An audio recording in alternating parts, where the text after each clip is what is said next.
Welcome back to ZN-GP today. As the MotoGP season reaches its halfway point, the paddock lands in Brno for a highly anticipated return. The Czech Grand Prix is back for the first time since 2020, bringing with it resurfaced asphalt, unknown grip levels, and a wave of unpredictability. At the center of it all?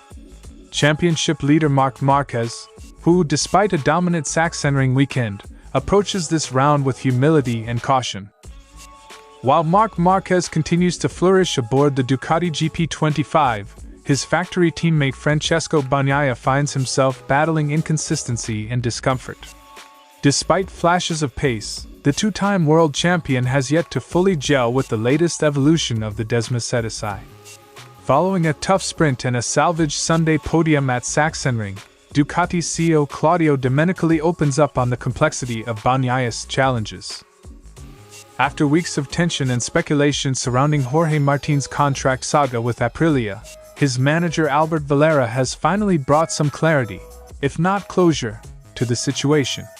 Speaking ahead of Martin's return to racing in Brno, Valera confirmed the reigning MotoGP champion will remain with Aprilia for the foreseeable future, mainly due to the legal complexities that would arise from pursuing a contract exit. With Pramac Yamaha on the verge of a major reshuffle, Toprak Razgatlioglu only one current rider to stay, Jack Miller heads to Brno on the back of a statement P5 in the Sachsenring sprint. As Miguel Oliveira fights to keep his seat, Miller insists his speed remains intact, even if teething issues and silly mistakes have clouded recent rounds. Don't forget to click subscribe button and the bell icon for MotoGP news update.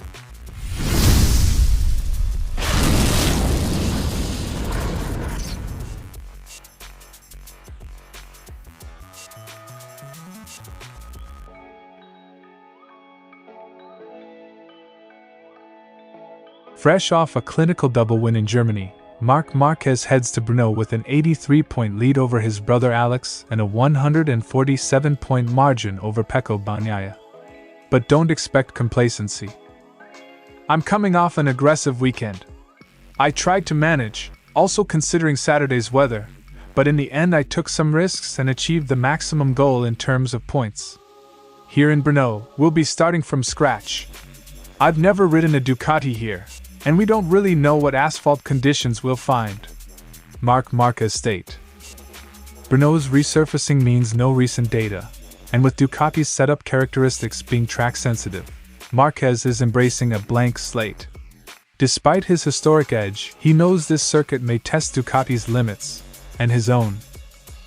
Márquez, ever the student of the sport, praised the Czech layout's technical complexity and sweeping design.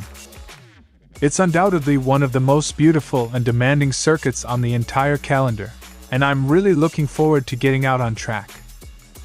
Unlike the tight, left-hand-dominated Sachsenring, Brno offers wide, undulating corners and heavy braking zones, an entirely different challenge. The Ducati's agility under Marc's command will be under fresh scrutiny. Pecco Bagnaia arrives in Brno after a bittersweet Sachsenring. A sprint race to forget, followed by a resilient Sunday podium, served as both relief and frustration. Also in Germany, after a really tricky sprint, we managed to make a step forward in Sunday's race. I'm happy with the podium, although I'd like more. Brno, however, might be the reset Bagnaia needs. The Italian has fond memories here and believes it suits his riding style, especially if grip improves. As the internal rivalry at Ducati heats up, both riders are evolving in parallel directions, Márquez asserting dominance through adaptation, Bagnaia seeking harmony with the bike after several uneven rounds. We're continuing to work, especially to find more grip on the rear end, something we struggled with last weekend. With the summer break looming, Brno could be pivotal. A win for Bagnaia would reignite his championship hopes. A fifth straight full-points weekend for Márquez would make the title tilt feel inevitable. Marc Márquez may be leading the standings, but he's treating Brno as a new beginning. Meanwhile, Pecco Bagnaia sees it as a return to form. The resurfaced circuit is the great equalizer, one that could favor the bold, punish the impatient, and reward those who adapt fastest. In this high-stakes chessboard before the summer break, Ducati's two aces are ready to play, but only one can win. Marquez was untouchable in the rain-soaked sprint race at the German GP, pulling clear by over 6 seconds. Bagnaia, meanwhile, languished in 11th, 20 seconds adrift, despite having won in similar conditions last year in Thailand. Marc rode an extraordinary race, but Pecco's part always worries us a little. If I had the solution to his problems, I would have already suggested it. Claudio Domenicali's statement.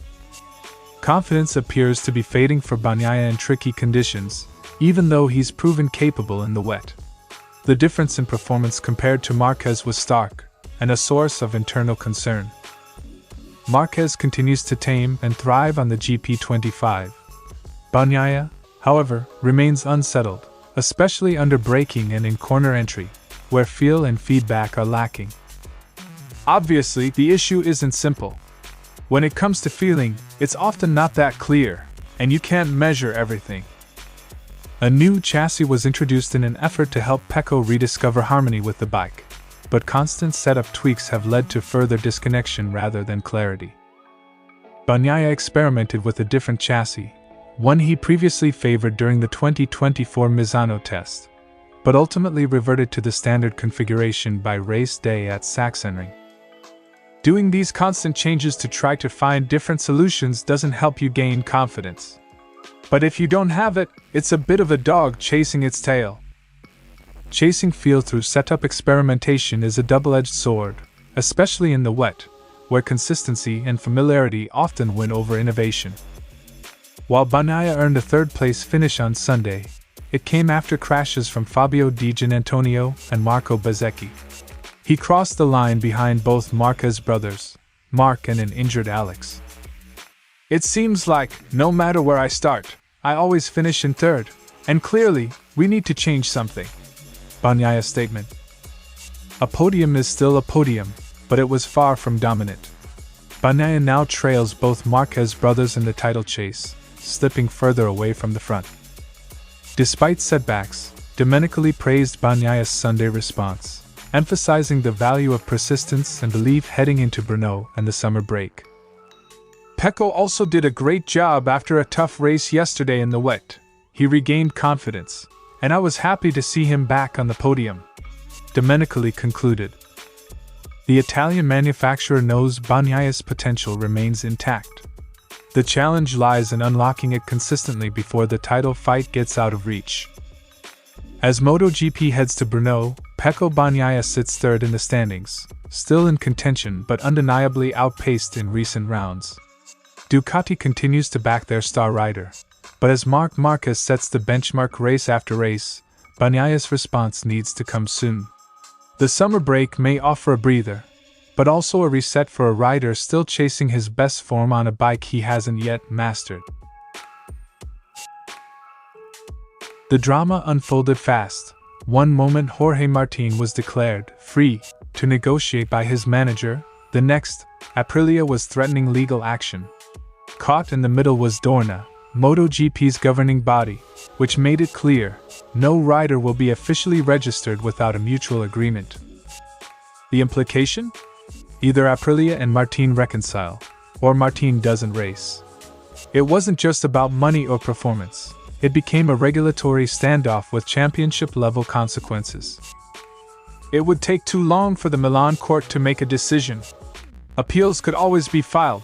This could go back and forth. Albert Valera's statement. Valera acknowledged that dragging the matter to court would create unnecessary delays, risking Jorge's 2025 season. With just days before the Brno GP, the legal route was shelved, for now. Martin's current contract runs through 2026. Despite all the noise, no side has officially broken it, and Valera has seemingly accepted that time favors Aprilia.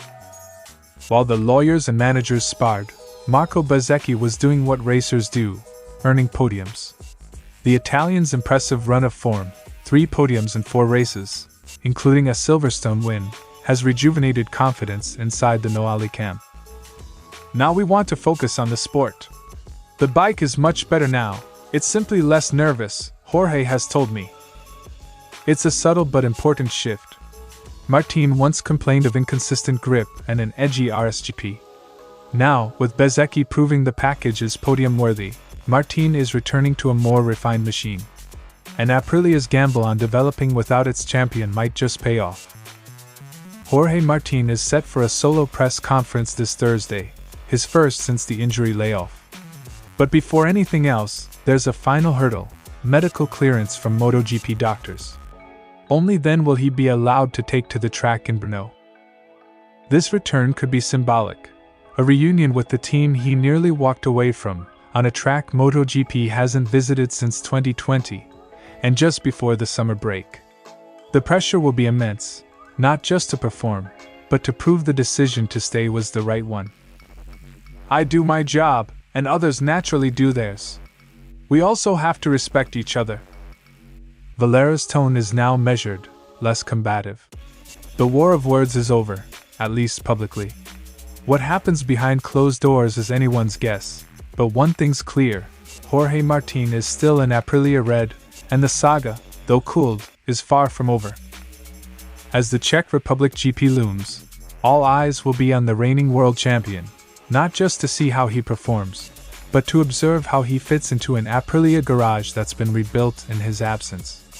For now, the Milan courtroom is quiet. But in MotoGP, the real drama is always on track.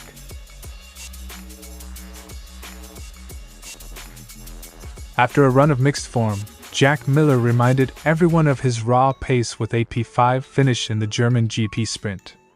Though inconsistent this season, the Australian's flashes of brilliance, like in Texas, keep his name in the conversation. You are always racing to keep your seat. But I feel like quite a few times this year, there have been decent results like this. Yes, we've made some silly mistakes, but there are teething issues with the new bike. The pace is good. The speed is still there. Jack Miller's statement. At 12th in the championship standings, Miller has been the stronger of the two Pramac riders. His experience and tenacity may be enough to earn him a contract extension, especially compared to Oliveira, who sits 23rd. With both Miller and Oliveira on one-year deals, only one can stay to partner Razgatlioglu. According to TNT Sports pundit Michael Laverty, Miller brings the kind of development input and aggression Yamaha needs. It's a tough one when you look at the results on paper. Miguel's been unlucky, but Jack's development work and speed can't be overlooked. If I'm Paolo Pavizio, I'm signing Miller. Michael Laverty's statement. The reshaped Pramac squad, switching from Ducati to Yamaha, has already made a bold move for 2026. Keeping an assertive, technically seasoned rider like Miller might be a stabilizing force as the team continues adjusting to the YZRM1. Brno will be the decisive battleground. Miller returns to a venue he loves, having podiumed here in 2019. Meanwhile, Oliveira enters with the advantage of recent testing, which could make or break his case. Miguel has a solid base after 2 days of testing, while Jack, like most, will need to reacquaint himself with the track, especially with the new asphalt. Gino Borsoi's statement. We had productive days in Brno. Without comparing to others, it's hard to evaluate, but I hope the laps help us hit the ground running. Oliveira's statement. While Oliveira prepped in private, Miller is banking on instinct and momentum. Their performances this weekend will directly shape Pramac's final call. Despite inconsistency, Miller believes the core ingredients for success remain intact, and he's not wrong. Few riders boast experience across Ducati, KTM, Honda, and now Yamaha. That flexibility, and his openness about errors, has won him respect. Candid as ever, Miller is realistic, but determined. His future may rest on what happens over the next 72 hours, but he's taking the challenge head-on. As MotoGP hits Brno for the final race before the summer break, Pramac Yamaha's choice grows more urgent. Jack Miller remains upbeat and aggressive, while Miguel Oliveira banks on a strategic prep advantage.